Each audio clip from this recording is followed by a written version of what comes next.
Donc maintenant, on va voir l'intelligence artificielle au profit du traitement de données, mais aussi à la production de dashboards dynamiques que nous allons pouvoir changer et aussi pour faire des rapports très détaillés avec plein de graphes. Vous allez voir, c'est assez impressionnant. Mais surtout, l'idée, c'est que je vais le faire avec vous pour que vous puissiez répliquer ça derrière. Donc l'idée, c'est que vous allez avoir un PowerPoint ici avec des informations, des prompts que je vais faire pour vous avec des éléments dynamiques ici que vous pouvez changer à chaque fois. Donc ces éléments, ils sont dynamiques, pourquoi? Parce que je ne veux pas que vous fassiez seulement du copier-coller, je veux que vous puissiez adapter ça à votre situation. Mais en même temps, pour que tout le monde puisse quand même expérimenter et valider la théorie avant de l'intégrer dans vos équipes ou même avec vos clients, l'idée c'était quand même d'avoir des données pour faire des tests. Donc là, regardez, vous avez ces données juste ici. Donc c'est les données d'une épicerie avec tous les produits, les localisations et tout ça. On va pouvoir exploiter ça et faire un dashboard. Donc là, pour télécharger ces données, vous devez cliquer ici et ensuite les télécharger. Et moi, ce qui m'intéresse, c'était vraiment, regardez, on a 10 000 valeurs, on a 10 000 ventes avec toutes les villes, tous les types de produits, on a bien des choses ici. Avec les démographies, on va voir beaucoup de choses.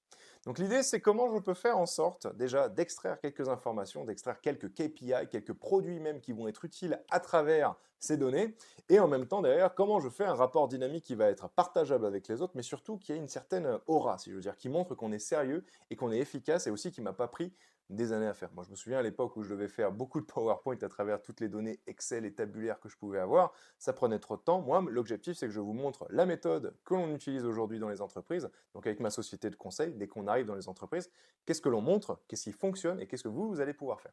Donc, regardez, on télécharge ensemble, si vous voulez le faire avec moi, les données. Donc, je les télécharge encore. Derrière, je vais vous montrer les différents prompts. Donc on descend juste ici, créer un tableau de bord avec et aussi avec les rapports. Et on va commencer par la prompte simple. Et ensuite on va évoluer et ensuite je vais vous montrer tous les outils qui vont vous permettre de faire ces rapports. Donc créer une structure de tableau, voilà, avec 5 indicateurs clés suggérés. Je prends cette prompte et l'élément dynamique ici, ça va être à suggérer pour que vous puissiez avoir exactement ce que vous voulez. Sur la droite, vous pouvez voir que j'ai ChatGPT. Pourquoi ChatGPT? Parce que c'est le seul ou le meilleur pour pouvoir traiter les données type tabulaire, donc les Excel, très précis. C'est du Python tout simplement, donc c'est un langage de programmation et c'est pour ça qu'il y arrive très bien. Et dès que je vais juste lui rajouter, c'est toi qui vas les suggérer. Comme ça, il ne va pas me les demander. Je récupère mon Excel, je le glisse ici. Si besoin, vous pouvez cliquer sur le plus pour pouvoir lui donner l'Excel et vous allez voir que ça va fonctionner. Donc là, l'idée, c'est que déjà l'IA va pouvoir me trouver ses indicateurs de performance. Je peux lui donner des données brutes. Admettons, je ne suis pas le meilleur à Excel, je ne suis pas le meilleur en termes de données tabulaires.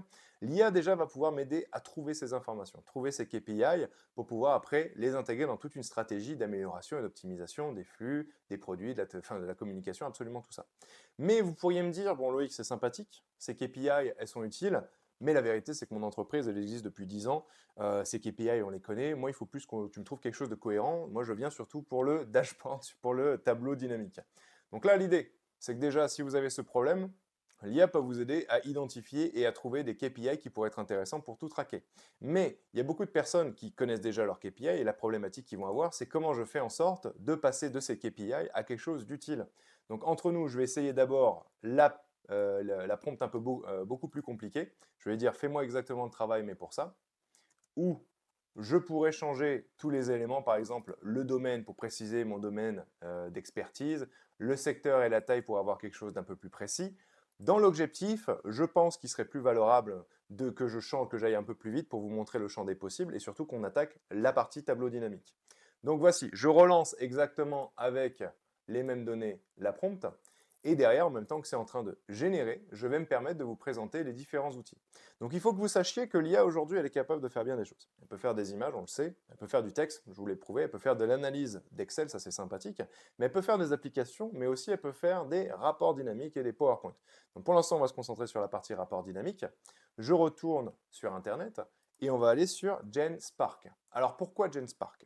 Parce que GenSpark, en fait, il a une capacité qui est très intéressante. Donc déjà, c'est un réseau multi-agent, il a plusieurs spécialités ici. Mais la grande particularité de son super agent que vous pouvez trouver ici, c'est qu'il est capable de faire des rapports dynamiques et de les modifier, d'adapter ça à nos couleurs et de faire bien des choses. Je vais lire ça juste après. Bon, je vais lire leurs conditions parce que sinon il ne va pas me laisser l'utiliser. Alors, l'idée c'est que j'ai déjà créé une petite analyse pour vous la montrer. Et ce qui va être intéressant de vous montrer, regardez, c'est que je lui ai donné des informations que j'avais trouvées avec l'intelligence artificielle, j'étais sur Perplexity, je fais beaucoup d'analyses, j'ai beaucoup de données. Je récupère toutes ces informations que j'ai trouvées sur les différentes stratégies que je pourrais mettre en place pour ma stratégie marketing. Je lui ai donné absolument tout, hein. Comme vous pouvez le voir, j'ai pas fait d'économie, je lui donnais absolument toutes ces informations. Et derrière, je lui ai demandé de me faire un rapport. Donc un rapport visuel. Donc important, si vous utilisez GenSpark, vous devez lui dire fais-moi un rapport visuel, fais-moi un rapport plus même application, fais du code pour faire le rapport. Si vous n'y arrivez pas, c'est qu'il y a une petite version de ça qu'il faut utiliser. Donc moi, je lui ai demandé un rapport visuel. Et là, vous allez pouvoir voir qu'il est en train d'utiliser l'un de ces outils qui va être du code. Et voici mon rapport. Donc ce que j'essaye de vous montrer, c'est deux choses. C'est que premièrement, les IA sont capables de faire des rapports dynamiques, utilisables. Comme ça, je pourrais même lui demander de me rajouter des petits inputs, hein, des inputs, je veux dire des sliders, des éléments qui vont être dynamiques que je peux changer et modifier pour pouvoir adapter le rapport. Mais ça déjà, j'ai un rapport dynamique, j'aurais pu même lui donner les couleurs de ma marque pour que le rapport soit vraiment utilisable. Vous pouvez voir vraiment qu'il a poussé très loin, il m'a donné même les sources que je lui ai données à la fin. Parce que dans toutes les données que je lui ai données certes nos données à nous, mais les sources d'où elles venaient, ainsi que les analyses et les concepts qui pourraient être utilisés. Donc ça, en quelques secondes, sans me brusquer, sans avoir à apprendre Power BI, parce que le nombre de certifications que j'ai dû passer sur Power BI pour essayer de comprendre où il fallait cliquer, qu'est-ce qui fonctionnait, ça m'a pris beaucoup trop de temps. De savoir qu'aujourd'hui, il y a des outils qui me permettent, à travers de tous ces jeux de données, avec un certain niveau de précision quand même qui est assez impressionnant, donc toutes ces informations que vous pouvez voir ici, donné quelque part en vrac, hein, j'ai pas cherché à être, j'ai pas fait de prisonnier si j'ose dire. Je lui ai donné toutes ces informations. Derrière, je lui demande de me faire un rapport, il est capable de me le faire. Et ça, en fait, c'est un peu ce que j'essaie de vous donner, c'est le présent et le futur de l'intelligence artificielle. C'est que d'être capable de communiquer ces informations de manière rapide et efficace, sans avoir à monter en compétence pendant des années, sans avoir à bloquer une personne spécifique pour le Power BI, parce qu'en fait, c'est la seule personne qui est capable de le faire, et oh punaise, la personne de mon équipe, elle vient de partir, ou elle est en congé, ou elle est en arrêt maladie. Ça veut dire qu'on ne peut pas adapter, on ne peut pas mettre à jour nos tableaux dynamiques. Tous ces problèmes, en fait, disparaissent avec ce genre d'IA. Surtout aujourd'hui, ça fonctionne, je vous l'ai montré, mais imaginez dans le futur.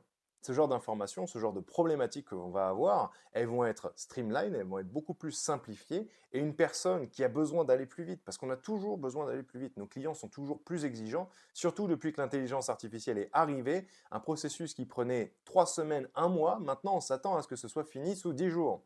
Donc on n'a pas le choix, on doit s'adapter et on doit aller plus vite, mais toujours garder un certain niveau de qualité. Et c'est pour ça que ce que j'essaie de vous dire, donc là je l'ai gardé de base, mais moi derrière en tant que programmeur, je sais ce qu'il est en train de faire derrière, donc là c'est le code qui a été utilisé pour créer ce rapport.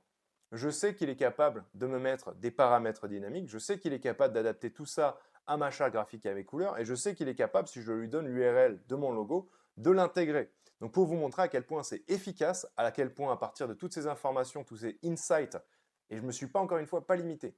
Je lui ai absolument tout donné, je n'ai pas fait de prisonnier, il est capable de vous faire des rapports dynamiques. Et ce qui est sympathique après, c'est que vous pouvez les partager, les donner, donner le lien, les publier même si vous avez besoin pour pouvoir faire en sorte que toute l'équipe puisse comprendre où on en est, où on veut aller et comment on peut avancer.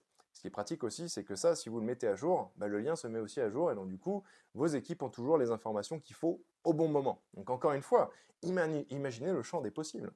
À la place de passer votre vie à faire du Power BI, vous avez vos rapports dynamiques directement comme ça et vous pouvez avancer. Vous pouvez avancer. Une personne qui n'est pas experte en Power BI peut faire ce genre de visuel. Moi, je ne suis plus un expert, si j'ose dire, de Power BI. Je lui ai dit, fais-moi une explication des données, fais-moi un rapport. Il m'a fait le rapport. Donc ça, c'est le premier outil. Donc déjà, j'espère que j'ai résolu pas mal de problèmes pour beaucoup de personnes. Le deuxième outil qui va m'intéresser, moi, ça va être V0. Alors V0, c'est un outil qui est bien plus compliqué, si j'ose dire. Bien plus compliqué dans le sens où lui, il est fait pour faire des applications et du code. Donc si vous devez commencer, je vous invite à utiliser GenSpark pour commencer.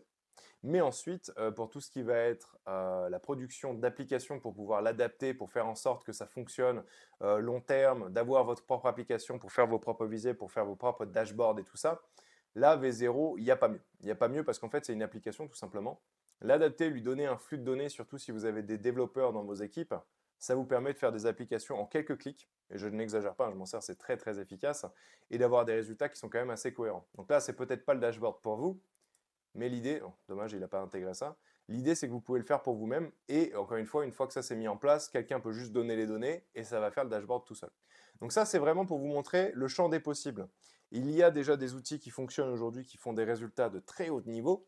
Et il y en a d'autres qui sont en train d'arriver. et qui vont continuer de s'améliorer. Et au final, vos équipes vont pouvoir être multidisciplinaires et avancer à la place de devoir attendre et attendre et attendre. Donc c'est vraiment ça l'idée. Et encore mieux, si j'ose dire, si vous n'avez pas de processus avec Power BI, si vous n'avez pas de stratégie pour faire des dashboards dynamiques qui se mettent à jour, enfin, tout ce que tout le monde voudrait aujourd'hui, tout simplement, vous pouvez vous y mettre. Vous pouvez mettre quelqu'un dessus, faire des tests. Moi, je vous invite à faire des tests avec des données fictives au début pour pouvoir valider le retour sur investissement.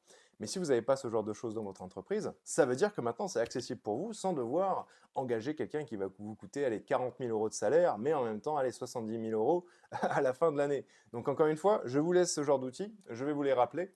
N'oubliez pas, je vous remonte mon écran, vous avez le PowerPoint avec les prompts pour pouvoir identifier les différents indicateurs, trouver après, encore une fois, la structure, qu'est-ce qui pourrait fonctionner. Vous pouvez aussi, avec les autres prompts qui vont être au-dessus, extraire, donc ça c'est une autre vidéo qui a été faite, hein, extraire les données et les informations et les insights par rapport aux données que vous allez avoir. Et une fois que vous avez vos insights, rien ne vous empêche d'aller sur GenSpark, juste ici, et de produire votre rapport dynamique, d'en faire quelque part plus ou moins du code, même une page web, hein, comme vous pouvez le voir, maintenant j'ai une page web, et de rendre ça beaucoup plus accessible au reste de vos équipes. Donc je vous laisse avec ça, j'espère que ça vous a aidé. Sachez que, donc là, c'est 3-4% de ce que l'on sait faire dans ma société de conseil. Si vous avez besoin de formation, vous pouvez me joindre. En tout cas, je vous souhaite bon courage, j'espère que ça vous a aidé, que ça vous a ouvert des portes. Je vous souhaite bon courage, je vous dis à très bientôt. Au revoir.